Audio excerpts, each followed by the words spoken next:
Oke, selamat malam, selamat pagi, selamat siang, dimanapun Anda berada. Ini adalah pendahuluan sensus pertanian perorangan UTP, Usaha Pertanian Perorangan. UTP, Usaha Pertanian Perorangan, API ya. Badan Pusat Statistik pada bulan Juni dan Juli besok akan ada pelatihan, di bulan Mei ada pelatihan, lalu pada Juni dan Juli ada pelaksanaannya. Kemudian ini adalah pendahuluannya. Ada kerangka paparan ya, kerangka paparannya ada 8 ya, di sini ada 8. Latar belakang, tujuan, landasan hukum, cakupan wilayah, kegiatan ST, petugas, instrumen gerakan, dan ke jadwal kegiatannya ya. Kemudian latar belakang. Latar belakang adanya sensus petani ini adalah yang pertama ada data statistik dasar sektor pertanian lengkap menyeluruh dikumpulkan melalui kegiatan sensus pertanian. Itu tercantum di Undang-Undang Nomor 16 Tahun 1997. Kemudian sensus pertanian dilakukan setiap 10 tahun sekali, yaitu pada tahun berakhiran 3. Sensus pertanian yang akan datang dilaksanakan pada tahun 2023 merupakan sensus pertanian yang ke-7. Sensus pertanian yang pertama dilaksanakan pada tahun 1963. Kemudian latar belakangnya untuk kontribusi pada perekonomian nasional. Terbukanya penyerapan tenaga kerja di sektor pertanian. Tingginya sumbangan devisa yang dihasilkan dari berkembang pesatnya sektor agribisnis maupun penghasilan bahan baku bagi industri hilir yang mengolah hasil pertanian. Kemudian, sektor pertanian dapat bertahan pada masa pandemi COVID-19. Selanjutnya, diperlukan data sektor pertanian yang akurat, terkini sebagai bahan acuan bagi pemerintah maupun stakeholder untuk merencanakan merumuskan kebijakan, baik untuk kepentingan internal maupun untuk pembangunan nasional. Ya, dan berikutnya,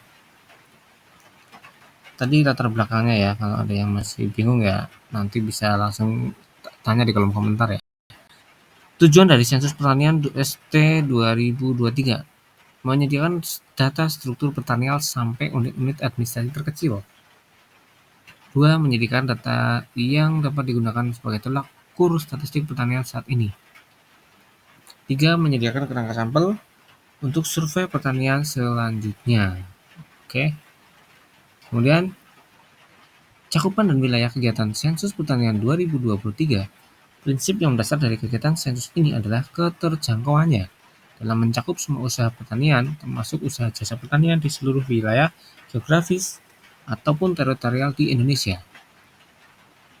Kegiatan usaha atau modanya. Cakupan unit usaha pertanian ST23 yang pertama adalah usaha pertanian perorangan atau disingkat UTP. Yang kedua adalah usaha perusahaan pertanian berbadan hukum, UPB. Yang terakhir adalah usaha pertanian lainnya atau UTL. Kemudian ada 3 metode untuk pendataannya: CAPI, PAPI, dan CABI. PAPI atau CAPI di ibu kota provinsi seluruh wilayah Indonesia, kecuali di wilayah Provinsi Kalimantan Utara di kota Tarakan dan Provinsi Papua Barat di kota Sorong, serta seluruh wilayah di DKI Jakarta. Sedangkan untuk wilayah lain menggunakan mode PAPI. Jadi kita di Jawa Tengah khususnya menggunakan mode PAPI. Untuk yang usaha pertanian perorangan, UTP menggunakan PAPI dan CAPI di tempat khusus. Kemudian usaha perusahaan pertanian berbadan hukum menggunakan CAWI dan CAPI. Ya. Sama, usaha pertanian lainnya UTL juga CAWI dan PAPI. PAPI, Paper and Pencil Interviewing. Jadi kita pakai kertas, metodologi yang sudah lama dan dilakukan sejak tahun-menahun. Kemudian CAPI, Computer Assistant Personal Interview, CAWI, Computer Assisted Web Interviewing. Jadi bisa ngisi dengan metode sendiri, CAPI dan CAWI. Kerangka kegiatannya, yang pertama ada persiapannya dari 1. Pengadaan instrumen, publisitas, sosialisasi, rekrutmen petugas, pencacahan dan pengolahan, pelatihan instruktur petugas daerah, petugas lapangan, dan petugas pengolahan. Ini yang persiapannya. Besok di tanggal 15 Mei mulai kita ada pelaksanaan pelatihan petugas lapangan. Kemudian pada saat pelaksanaan Yang pertama, pemutakhiran muatan SLS satuan lingkungan setempat dengan informasi awal berasal dari data sensus penduduk 2020 dan data administrasi kementerian lembaga terkait dengan informasi pendukung seperti data perhutanan sosial dari KLHK, data kelompok tani dari Kementerian Pertanian, dan serta data pelaku usaha kelautan dan perikanan dari KKP. 2. Pencacahan UTP dengan metode CAPI, TOPAPI, dan pencacahan UTL, UPP dengan model CAPI dan CAWI. 3. Monitoring kualitas MK sebagai instrumen penjamin kualitas yang menjadi sistem peringatan dini Early Warning System pada ST 2023. 4. Post Enumerate Survey atau PES. 5. Survei ekonomi pertanian. 6. Survei produksi lingkungan. Oke. Iya, ini instrumennya sudah, rangkaiannya sudah, berarti tinggal petugasnya. Petugas lisensi pertanian ada 3. Petugas lapangan, petugas pengolahan, dan instruktur. Saat ini rekan-rekan banyak ada yang di petugas lapangan sensus, pemeriksa lapangan sensus, dan ada KOSEKA, walaupun namanya di sana pemeriksa lapangan sensus. Kemudian setelah selesai petugas lapangan nanti ada petugas pengolahan, petugas receiving fishing, petugas editing coding, dan petugas pengolahan sensus, serta ada pengawas sistem. Sebelum petugas lapangan, terlebih dahulu sudah ada dilakukan master instruktur utama atau intama, instruktur nasional, dan instruktur daerah. Kalau ada yang mau ditanyakan boleh langsung di kolom komentar ya. Ini adalah dokumen yang kita besok saksikan, kita besok pelajari di latihan, tapi ini dikupas dulu di sini.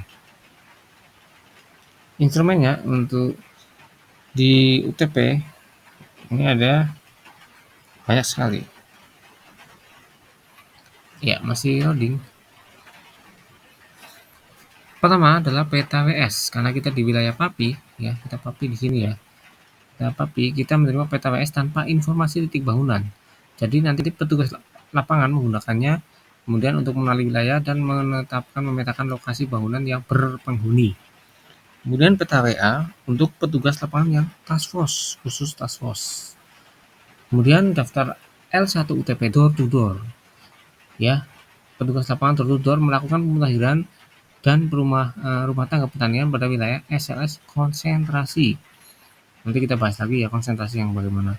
Kemudian 4. Daftar ST23 L1 UTP Snowball yang dipakai oleh petugas lapangan. Snowball ini dilakukan untuk pemutakhiran keluarga dan rumah tangga pertanian pada wilayah non-konsentrasi. Apa itu yang non-konsentrasi? Nanti kita bahas. Kemudian yang selanjutnya ada daftar L2. Nah, L2 inilah yang banyak dipakai nanti untuk petugas lapangan mendata unit usaha pertanian perorangan. Ya, pakai dokumen UTP. L2 UTP. Kemudian aplikasi Bilkestat, nanti kita juga bahas ya aplikasinya bagaimana. Ini digunakan oleh petugas lapangan sensus, pencacah, pengawas juga nanti untuk memeriksa. Digunakan untuk geotagging bangunan di wilayah PAPI. Kemudian daftar ST 23 L1 UTPK. Ini dilakukan untuk menginformasikan pemutakhiran keluarga dan rumah tangga petani pada wilayah SLS baru ya, kalau ada SLS baru ini UTPK. Kemudian ada daftar PSLS manakala ada perubahan SLS. Nggak banyak ya. Kemudian ini ada buku pedoman 3A untuk petugas lapangan, buku 3A2 untuk pemeriksa, buku 4 untuk buku 4 untuk